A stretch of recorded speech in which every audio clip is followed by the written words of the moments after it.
Salut! Juste avant de m'installer pour faire cette vidéo, je suis allée juste un tout petit coup de promener les chiens et j'avais mon chapeau sur la tête et puis j'ai eu très envie de garder ce chapeau pour faire une vidéo parce que ça donne une touche de fun que j'aime bien. Donc je le garde et puis ici je vais t'indiquer comment est-ce que tu vas pouvoir calculer la carte de ton année, de l'année précédente aussi, par exemple si tu veux faire un bilan d'une année précédente. Pour faire ce calcul, je me base, comme la vidéo que j'ai fait précédemment, sur le livre Archetypal Tarot de Mary Kay Greer. C'est un livre anglophone, hein, mais franchement, il est assez... pour tout ce qui est calcul, il est relativement compréhensible. Si tu as déjà un petit niveau en anglais, ça peut être accessible. Sinon, bah non, à ma connaissance, ce n'est pas traduit.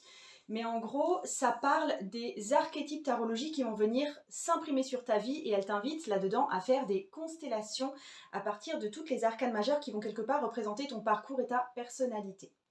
Avant de regarder complètement cette vidéo, je t'invite honnêtement à aller voir la vidéo que j'ai fait précédemment pour trouver la carte qui va définir ta personnalité parce que tu vas déjà y voir un peu plus clair. Je vais t'emmener déjà dans ce premier parcours. Et puis sinon, eh ben écoute, j'ai sorti ce jeu-là. J'ai sorti le Line Strider Tarot. J'ai étalé toutes les arcanes majeures devant moi, tous les arcanes majeures devant moi parce que je trouvais que c'était excessivement joli. Donc c'est avec ça que je vais te montrer les arcanes majeures de ton année. Et puis bon, on y va tout de suite.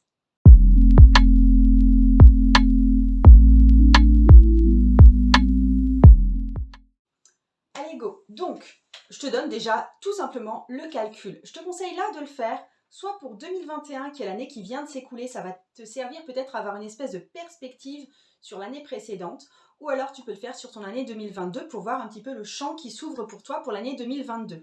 Je parle ici en année civile. Donc, pour déterminer la carte de ton année, tu vas devoir additionner ton mois de naissance, ensuite tu prends ton jour de naissance, tu vas prendre l'année dont il est question, donc soit 2021, soit 2022, soit 1985 si tu penses que c'était intéressant pour toi et que ça résonne bien pour toi. Tu peux le faire avec toutes les années de ta vie. Donc allez, on va dire 2022. Tu fais le total de ces trois nombres-là. Et ensuite, tu vas réduire ce nombre en additionnant les chiffres entre eux jusqu'à obtenir un nombre entre 1 et 22. 1 est correspondant à la carte du magicien, 22 correspondant à la carte du fou. Ça, c'est le nombre de ton année. Tu peux dire, par exemple, je sais pas moi, pour l'année 2022, mon nombre de l'année est 6, ce qui correspond à l'arcane majeur des amants. Je rappelle du coup que le numéro 1 correspond au magicien ou au battleur selon que tu es dans un système Rider-Waite-Smith ou un système Tarot de Marseille. Que la carte 22 correspond au fou qui la plupart du temps n'est pas numéroté ou est numéroté 0 dans les tarots.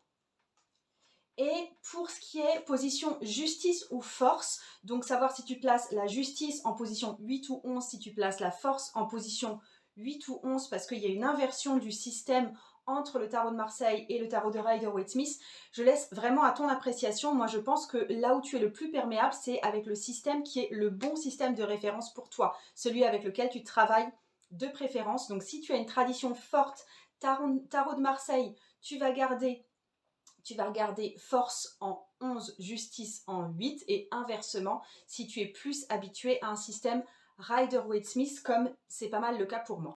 Ça va être plus simple si je te donne mon nombre à moi pour mon année 2022. Donc moi, mon mois de naissance, c'est 01, je suis née en janvier, mon jour de naissance c'est le 12, je viens de fêter mes 42 ans. Et l'année dont il est question, donc c'est 2022. Si j'additionne tout ça, ça donne un total de 2035. Ensuite, je vais réduire ce nombre jusqu'à obtenir un nombre entre 1 et 22. Donc je vais faire 2 plus 0 plus 3 plus 5. Ça nous fait 10. Donc je suis, pour l'année 2022, dans la roue de fortune. Il y a un truc intéressant que tu vas pouvoir remarquer si tu t'amuses à faire la chronologie comme ça sur plusieurs années des cartes qui vont se suivre, c'est que en général, il y a une suite de cartes sur toujours environ 10 ans. D'accord? Précédemment, moi j'étais dans la carte de l'ermite et encore avant c'était la carte de la force et avant c'était la carte du chariot. Ça s'enchaînait et en fait là actuellement avec la roue de fortune, je suis vraiment au beau milieu d'un des cycles de 10 ans. Donc ça tombe aussi super bien, tu vois, le fait que ce soit la roue de fortune et que ça tombe au milieu d'un cycle articulé de 10 ans. Donc tu peux, toi, repérer quel est le cycle dans lequel tu es et où est-ce que tu te situes dans ce cycle, tu vois, d'années successives par rapport aux cartes de tarot. Je vais tout de suite te donner une explication pour chaque carte, selon la carte dans laquelle toi tu es en ce moment. Et ça va correspondre pas mal à des questions qui vont pouvoir surgir durant ton année, des problématiques que tu vas peut-être devoir affronter durant ton année, une grande tendance de l'année chez toi. Avant de te donner tous les détails sur ces arcanes majeures, je t'en dis juste un petit peu plus sur ce bouquin parce que j'aimerais vraiment t'inviter à aller plus loin. Aller plus loin avec ce bouquin parce que tu peux l'acheter et aller plus loin avec moi parce que pour là vraiment la définition, les cartes qui viennent nous définir la définition de l'année, je vais faire un atelier en ligne qui va s'appeler carte de vie. Donc par exemple ici dans ce livre, on apprend qu'il y a d'autres arcanes majeures et d'autres cartes tout court, hein, parce que les mineures sont comprises, qui vont former comme une constellation pour nous qui est notre constellation de cartes. Il y a la carte d'âme, il y a la carte de l'ombre, il y a les cartes d'opportunité dans les mineurs qui vont faire toute notre constellation et qui vont nous aider à quelque part trouver notre fil conducteur et notre chemin de vie. Et en plus, avec la carte de cette année, on va vraiment décortiquer ce truc de l'intérêt de créer une suite sur plusieurs années et d'identifier les cycles dans lesquels on se trouve. Donc comme je t'ai dit, là je vais faire un atelier qui va s'appeler carte de vie et qui aura lieu le 29 janvier, c'est un samedi matin, ce sera le samedi matin, et ce sera en direct et je suis mais trop contente de faire ce rendez-vous en direct. Je pense que l'atelier durera 2 heures en tout et il va permettre des interactions, il va me permettre pour quelques-unes d'entre vous de faire votre constellation, de travailler avec vous aussi sur votre carte de l'année. Donc on va partir effectivement de la théorie puis on va aller sur les cas plus personnels et voir quels pourraient être vous, vos axes de travail. Comment est-ce que tu fais pour accéder en fait à cet atelier qui s'appelle Carte de vie et qui a lieu le 29 janvier 2022 ? En fait, là, j'ai créé un club qui s'appelle Le Rendez-vous Tarologique. Et je suis mais trop contente de te parler de ce club aujourd'hui. Quand tu adhères à ce club, c'est sous une forme d'abonnement. Donc, il y a une somme qui va être débitée tous les mois. Et la promesse qu'il y a dedans, c'est que chaque mois, moi, je vais être là pour un atelier en direct avec toi pour à chaque fois explorer un autre aspect du tarot, comme tu le vois ici pour le lancement. Le premier atelier portera sur les cartes de vie et ta constellation de cartes. Mais il y aura comme ça un atelier chaque mois. Quand tu adhères, tu as accès à tous les autres ateliers qui ont déjà été faits, qui sont enregistrés et il y a aussi le support de cours qui reste disponible pour toi. Si par exemple cet atelier carte de vie t'intéresse, mais que tu ne peux pas être présente le 29 janvier, c'est pas très grave parce qu'il va rester en ligne et tu auras accès à la vidéo et au support de cours. Donc tu vois, c'est intéressant d'être là en présentiel parce que ça permet des échanges, mais si jamais tu ne peux pas être là, tu auras toujours accès au contenu par la suite. Donc voilà, il y aura un atelier par mois et je t'invite vraiment à en faire partie et tout sera de toute façon disponible ensuite. Là pour le lancement jusqu'à la fin du mois de janvier, je vais te permettre d'accéder en fait à ce club à un tarif promotionnel. Donc je te donne 10 € de remise sur ton inscription et en fait si tu as ces 10 € de remise, c'est pour tous les mois, tu vois, c'est un système d'abonnement, mais ce système de 10 € de remise va être appliqué tous les mois tant que tu restes inscrite dans le rendez-vous tarologique. Donc voilà, j'espère que tu nous rejoindras, j'espère que ça t'enthousiasme. Et bien sûr, oui, si par exemple, il n'y a que l'atelier carte de vie qui te fait envie, tu t'abonnes, tu regardes l'atelier carte de vie, tu te désabonnes dès le 1er février, et puis comme ça, tout est bon pour toi, et c'est très bien, et tu auras bénéficié d'un atelier, en plus à un tarif super préférentiel. Donc, c'est aussi possible de... Tu vois, c'est aussi modulable. Mais bref, là, le but pour moi, pour ce premier atelier, en tout cas, de carte de vie, moi, je vais t'apprendre à déterminer les cartes qui marquent ta vie. Donc, ta carte de personnalité qu'on a vue dans la vidéo précédente, carte d'âme, carte de l'ombre, les cartes d'opportunité, une carte d'opportunité bien particulière à toi aussi, les cartes d'opportunité étant les opportunités que tu vas croiser au cours de ta vie qui vont te permettre justement d'activer toutes les autres cartes et de te faire grandir, et c'est ça qui va représenter des paliers d'évolution chez toi. Mais bref, toutes ces cartes, tu peux t'en servir comme d'un fil rouge pour te connaître plus en profondeur et savoir un peu mieux comment te diriger et de savoir en gros les épreuves que tu risques de rencontrer, que tu es susceptible de rencontrer au cours de ta vie. Donc on va faire ta constellation propre et on va aussi voir les cartes de tes années et comment tu peux cheminer avec, comment tu peux travailler plus en profondeur avec. Je passe à l'explication arcane à arcane. Donc tu peux aller directement à l'arcane qui t'intéresse, hein, parce que je vais les traiter tout simplement dans l'ordre. Ce qui est possible donc pour toi, c'est de faire un point sur l'année dernière 2021 ou avoir une perspective pour ton année 2022. De toute façon, moi je te donne à chaque fois les points focus pour ton année, mais voilà, tu peux le faire là pour 2 années ou même plus, ou tu peux regarder, tu peux le faire pour toutes les années de ta vie, ensuite dépioter avec la vidéo que je te donne ici, tout ce que tu peux déjà apprendre sur les années précédentes et celles qui vont venir, parce que pourquoi pas, pourquoi est-ce que tu ne le ferais pas pour les 5 années qui vont venir là maintenant. Donc voilà, fais tes calculs, ensuite tu reviens à la vidéo et tu regardes les cartes qui t'intéressent particulièrement. Alors, je vais squeezer la carte du magicien, la carte de la grande prêtresse, parce que si tu es quelqu'un de vivant en ce moment-là et qui peut me regarder sur YouTube, il est impossible en fait que ton calcul tombe sur ces cartes-là. Il n'y a personne actuellement qui est dans la carte de la grande prêtresse et qui est dans la carte du magicien. Par contre, ça va être extrêmement rare. Tu peux être dans la carte de l'impératrice, mais sache que si tu es dans la carte de l'impératrice, c'est très très rare. Je crois qu'il y a une date de naissance pour les gens vivants actuellement qui est possible pour avoir cette carte de l'impératrice, donc ça va être super super rare. Mais si tu te trouves toi dans la carte de l'impératrice, tu es sans doute dans une année productive, tu vas avoir beaucoup d'idées qui vont émerger, tu vas être aussi tu vas être plus sensible, tu vas être plus sensitive, tu vas être plus sensuelle, enfin plus axée sur tes sens, tu vois, ton accès aux couleurs va être favorisé, tout ce qui est les goûts, tout ce qui est les styles, ça va être plus important pour toi.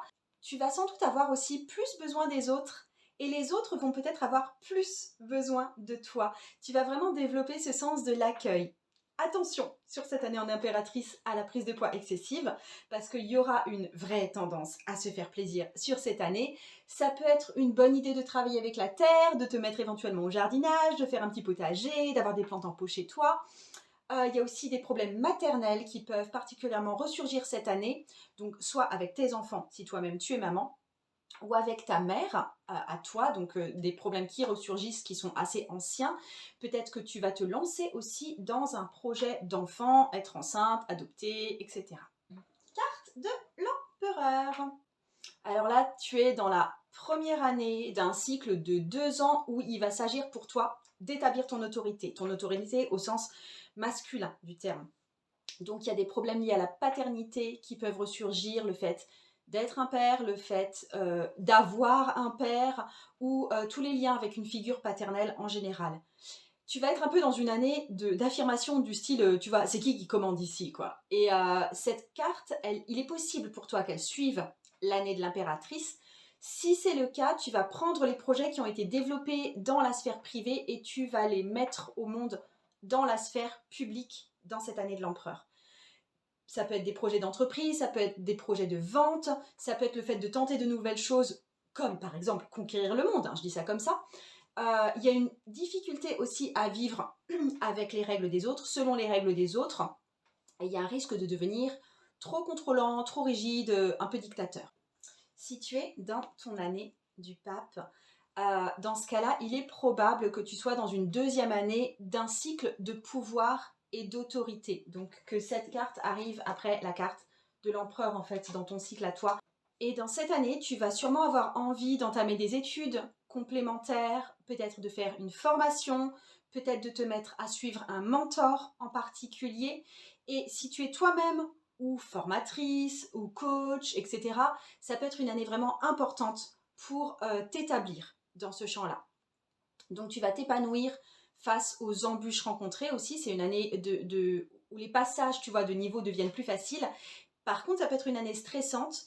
La structure que tu as posée peut être fragilisée, tu vois, la structure que tu as posée précédemment avec l'empereur. Et en fait, tu vas être vraiment en confrontation avec toutes les injonctions extérieures dont, alors, il y a 2 positions possibles. Soit tu vas te faire vraiment le porte-parole d'injonctions extérieures, style le porte-parole de l'État, par exemple, ce genre de choses, ou tu vas violemment t'opposer à ça.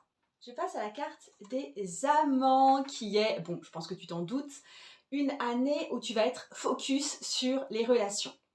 Ça va être une année de démarrage de relation ou de fin de relation. Tu vas apprendre à communiquer avec ouverture et honnêteté, ce qui n'est pas forcément facile pour toi au départ, enfin ce qui est facile pour personne au départ d'ailleurs, mais en fait je t'invite cette année à être dans la réflexion de qu'est-ce que tu attends vraiment d'une relation, particulièrement d'une relation amoureuse, mais après ça peut être vraiment toutes les relations de ta vie, et je pense que tu es dans une année aussi où tu vas devoir apprendre à t'écouter face aux autres, tu vas devoir apprendre à te connaître toi-même en regardant ce que tu projettes aussi sur les autres. En fait, tu vas vraiment le vivre et le conscientiser, ça, que les autres sont un merveilleux moyen de se connaître soi, parce qu'en fait, on voit des autres ce que nous, on projette dessus.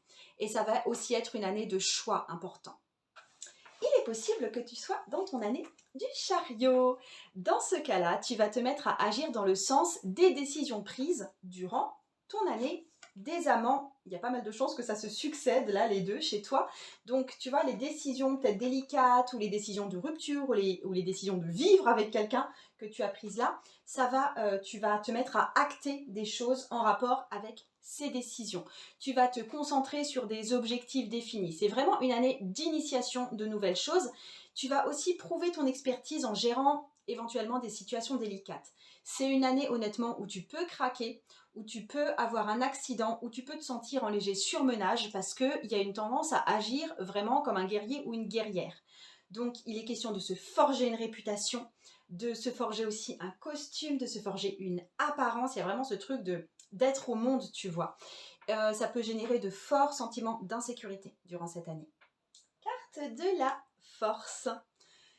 Il y a des chances que tu remettes fortement en question ce que tu fais, que tu questionnes vraiment tes désirs, que tu viennes t'ajuster. Tu vois, il y a des chances que cette carte-là, elle fasse suite à l'année du chariot chez toi.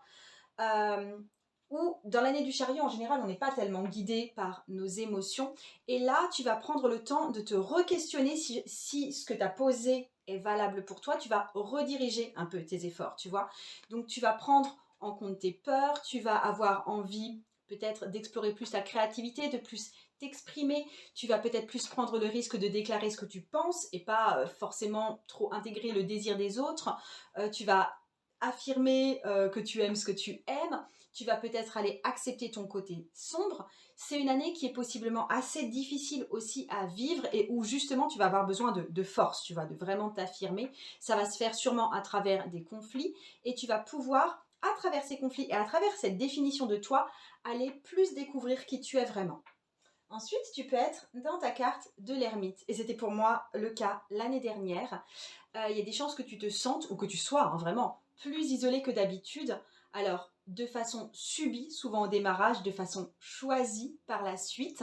Dans mon cas, je me rappelle que l'année dernière, j'ai commencé l'année en étant coachée justement parce que je sentais fortement ma solitude en tant qu'entrepreneur. Enfin, après, on sortait, enfin, il y avait le confinement qui était passé par là, bien sûr, mais je pense que ça a marqué ce truc d'être encore plus isolée en tant qu'entrepreneuse solo, tu vois. Tu vas sans doute avoir besoin de temps seul pour faire le point. Tu vas régler ce que tu n'as pas réglé les dernières années parce que chariot et force, ça peut laisser traîner pas mal de dossiers, on va dire. Et donc c'est une année d'introspection, c'est une année de bilan. Tu vas peut-être trouver un guide pour toi ou tu vas toi-même devenir guide d'autres personnes. C'est vraiment, tu as sans doute besoin d'un vrai temps de pause et de décanter tout ça après une année passée dans la carte de la force, tu vois. Donc c'est une année de guérison, de reconnexion. Roue de fortune. Et là, je parle pour moi aussi parce que 2022 est sous le signe de la roue de fortune pour moi. Il risque d'y avoir un retournement assez soudain après une année, peut-être pour toi aussi, dans la carte de l'ermite. C'est-à-dire que tu étais dans la solitude, tu étais dans le travail antérieur, et là, tout d'un coup, tu vas te retrouver sans doute plus en lumière. Il y a une espèce de vie sociale qui reprend de façon beaucoup plus accélérée. Tu es dans ta vie à un espèce de point pivot. La roue de fortune est un point de pivot dans le jeu de tarot. Donc, il est possible que tu aies une année avec beaucoup de hauts et de bas, de changement de vie aussi. Quand je dis changement de vie, ça peut être dans le couple, ça peut être dans le travail, ça peut être dans les finances, enfin tous les champs. C'est aussi une carte de chance. C'est une année qui se finit souvent bien mieux qu'elle ne commence. Donc, tu vas aussi pouvoir recevoir le résultat des années de travail précédents. Tu vas pouvoir accéder à une certaine reconnaissance du travail effectué. Donc, c'est pas mal le bon moment cette année pour des projets qui peuvent te faire prendre de l'expansion. Tu vois, ça peut être des projets qui étaient déjà existants, mais que tu peux emmener vraiment à un prochain niveau. Je continue avec justice. Peut-être que toi, tu es dans la carte de la justice cette année. Honnêtement, ici, de nouvelles décisions doivent être prises et tu vas être amené à vraiment peser le pour et le contre. Tu vas assimiler les changements qui sont passés durant les années précédentes, notamment l'année de la roue de fortune. Tu vas t'impliquer peut-être dans des affaires légales ou financières ou des partenariats ou des contrats. Tu as sans doute besoin de clarification. C'est une année où plus de négociations est possible. Tu vois, tu peux plus aller tâter le terrain. Tu vas aussi devoir accepter tes responsabilités dans ce qui se passe dans ta vie, dans ce que tu fais, dans ce que tu décides. Et tu vas évaluer tes actions et décider si tu veux ou non les poursuivre. Carte du pendu. Ok? Donc là, il est temps de lâcher les choses de ton passé, celles qui te retiennent encore un petit peu trop sur terre. Donc tu vas devoir peut-être, tu es peut-être amené à lâcher des personnes, peut-être de vieilles façons de faire. Parfois tu vas pouvoir, tu vois, le fait qu'il y ait du vide qui se crée dans ta vie, tu vas pouvoir le vivre peut-être comme une trahison de temps en temps, surtout quand c'est une personne qui s'en va. Ça peut être une année de confusion, un peu comme, tu vois, si c'était le brouillard et comme si tout était un peu suspendu et tu vas peut-être te retrouver à gérer des situations un peu impossibles. Il est possible que tu t'impliques dans des causes qui te dépassent franchement et que tu sois saisi d'un sentiment d'impuissance. Du coup, attention à ne pas te réfugier trop facilement dans l'alcool ou dans toutes les autres addictions qui existent en fait, parce que tu vas sans doute avoir besoin de t'évader. Et c'est possible au contraire, de te focaliser, pas forcément sur tes problèmes, mais justement sur une vision de plus long terme que tu pourrais avoir, sur le fait de lâcher ce qui a besoin d'être lâché, ce qui doit nécessairement partir de ta vie. Je poursuis avec la carte de la mort, ou l'arcane 13. Là, tu vas laisser tomber ton ancienne peau pour grandir. Après l'année, il y a des chances que cette carte fasse suite à ton année en pendu.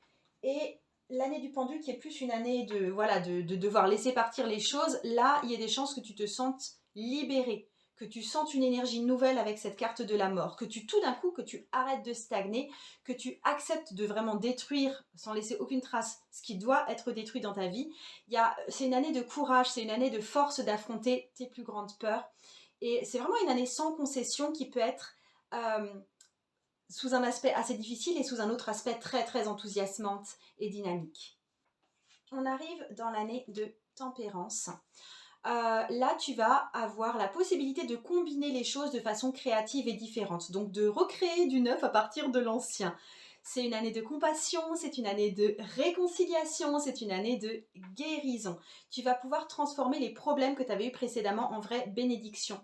Résoudre les problèmes de façon générale devient beaucoup plus aisé. C'est l'année de la résolution, on va dire ça.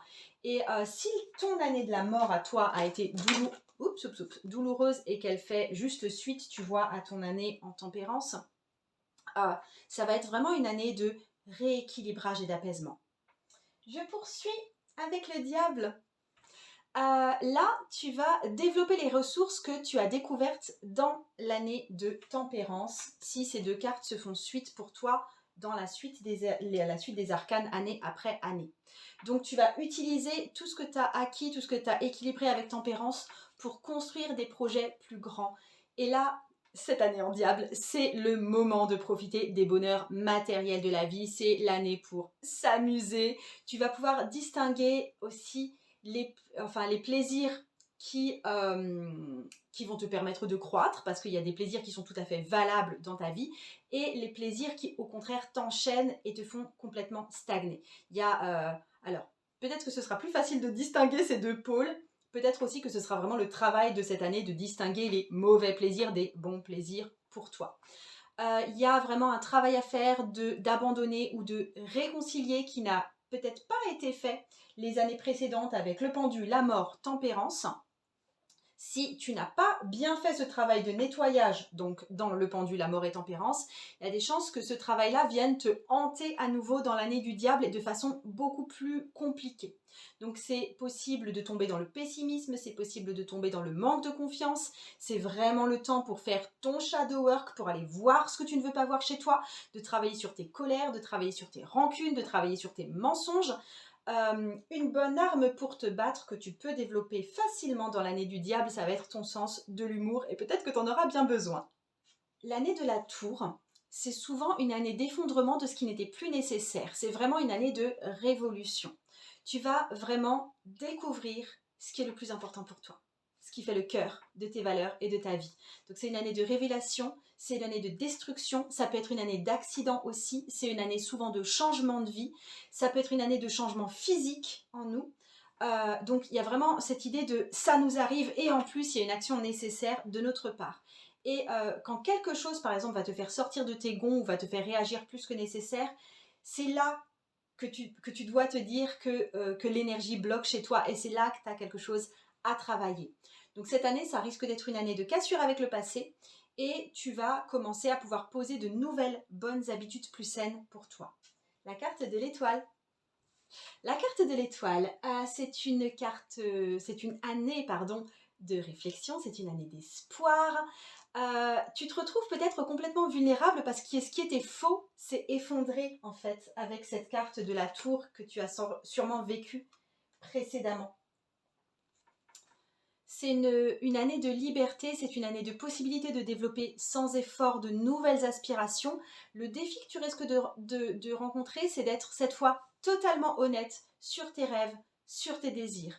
Donc ça va peut-être être cette année un espèce d'état de grâce, un espèce d'état de joie ou en tout cas de tranquillité permanent après des années plutôt remuantes et sombres. Je dirais des chances que tu arrives ici après être passé par la carte de la tour et avant ça par la carte du diable.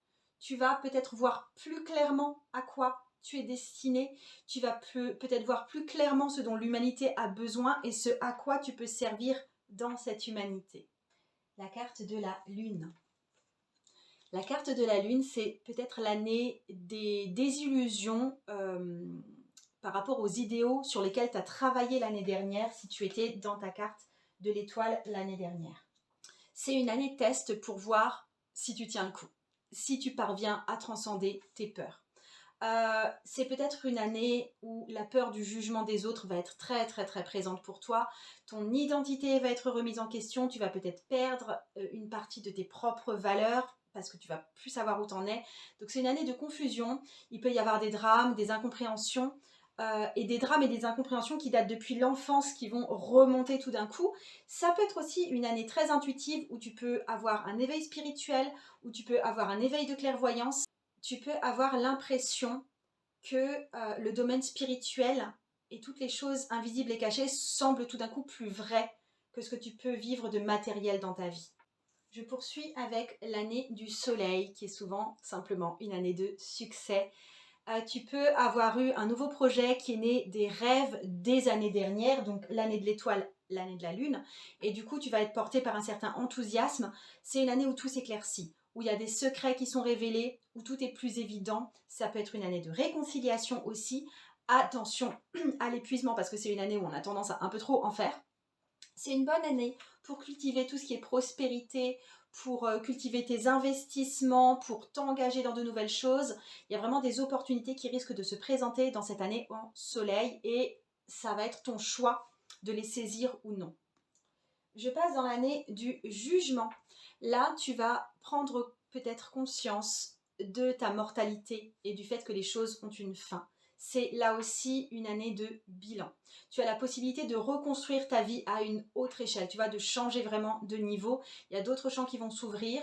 Les limitations et les obstacles disparaissent alors que tu t'y attendais pas forcément, tu vois, à ce qu'il y ait une telle ouverture de champ. Donc il y a vraiment quelque chose de l'ordre du nouvel appel, peut-être une nouvelle profession par exemple. Et tu vas entraîner les autres, entraîner les autres autour de toi dans ce changement majeur. La carte du monde, si tu es dans cette carte du monde cette année, il y a sans doute des projets majeurs qui vont toucher à leur fin, qui vont aboutir. Tu es vraiment sur une vraie fin de cycle. C'est peut-être qu'il s'agit d'une année pleine de succès également. Tu vas sans doute être, enfin en tout cas c'est préconisé d'être plus en contact avec la nature, avec la terre, avec le soin au corps, avec le fait de respecter ta santé. Il y a aussi une recherche de liberté, de ne plus être dépendant des autres, de poser ta marque sur le monde. Donc fais gaffe à bien t'entourer si tu es dans cette carte du monde cette année et prépare-toi peut-être pour le chaos de l'année prochaine si l'année prochaine tu tombes avec le fou. Je termine avec la carte du fou qui est ta carte si tu avais une année, tu vas noter 22. Alors honnêtement, il est très peu probable que je te parle à toi parce qu'il est très rare d'être dans une année du fou. Mais bref, si tu es tout de même dans cette année, tu peux être confronté à des changements majeurs et inattendus. Tu peux être vraiment dans une année de prise de risque, de faire des choses qui ne semblent pas faites pour toi a priori. Ça peut être une année de voyage, tout simplement, de vivre vraiment au temps présent, de faire peut-être des choses qui paraissent idiotes ou inconséquentes, ou en tout cas sans jamais penser au lendemain ou au long terme. Tu vas être appelé à sortir de la norme. Ça va être une année sans doute très inspirante et tu vas être plus guidé par les instincts que par ta raison et tes instincts vont te conduire souvent au bon endroit, au bon moment, donc ça peut être une année aussi assez magique et tu risques de rencontrer des succès pour faire des choses que d'autres n'oseraient jamais faire. Voilà pour toutes les cartes de l'année, comme tu vois c'est sympa de les voir en perspective les unes après les autres dans une continuité. J'espère que ça t'a plu. Si tu veux bien en commentaire, je veux bien que tu me dises quelle était la carte de ton année 2021 et si ce que je t'ai dit ici correspond plus ou moins à ce que tu as vécu ou dans quelle mesure est-ce que ça t'a impacté négativement, dans quelle mesure est-ce que ça t'a impacté positivement. Bref, raconte-moi ce que tu veux me raconter, ça me fait toujours plaisir de vous lire en fait en commentaire. Et moi je te fais des gros bisous, j'espère te retrouver sur l'atelier carte de vie. À très bientôt, ciao. Et le tarot peut changer ta vie.